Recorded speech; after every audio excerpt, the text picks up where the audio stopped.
This is BBC World. A quick reminder of the main news here.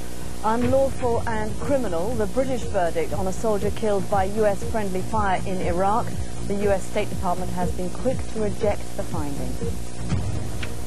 Well, let's get more now on that story and Washington's response to the verdict in England. Joining me now to discuss this is Army Colonel and author Douglas Macgregor. Thank you so much for coming in to join us. The perception in Britain around this particular incident is that the US military doesn't do enough to protect its allies. Well, I'm not sure that's accurate. I think a better explanation can be found in the difference in the culture at high levels of the British Army, let us say, and the United States Army or the United States Armed Forces. The British look at things differently. When they went into Iraq both in 91 and 2003, they tended to evaluate the threat more accurately. They knew they were not facing a very strong enemy. And they tend, on the whole, historically, to go into places in the Middle East and Africa in search of allies and potential friends, not simply search for enemies. The U.S. military took a very different position in 91 and again in 2003 really grossly exaggerated the threat. What you have here are a couple of pilots who are looking for a threat that didn't exist, a conventional military threat. They were told to go out and find it, and what they found were British troops. And what people in Britain are saying is that perhaps sometimes the US military is overly trigger-happy. Absolutely. Is that what you're suggesting? Yeah, it is in this particular sense, because if you think there is a robust threat out there, even though there isn't, and you are told that it exists, you eventually find it.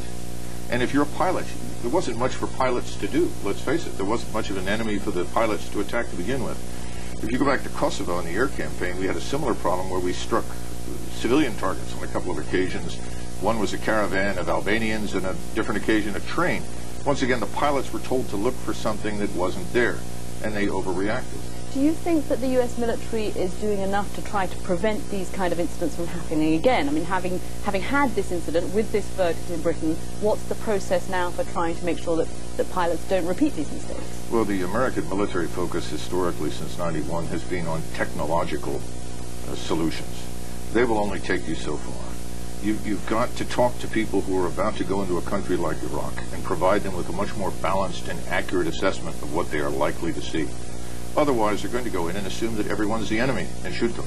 That's the biggest single problem. We did not understand what we were going to find when we went into Iraq. And so instead of looking for potential friends and allies, and there were many, and avoiding the kind of damage that ultimately occurred, we ended up shooting, frankly, too many people.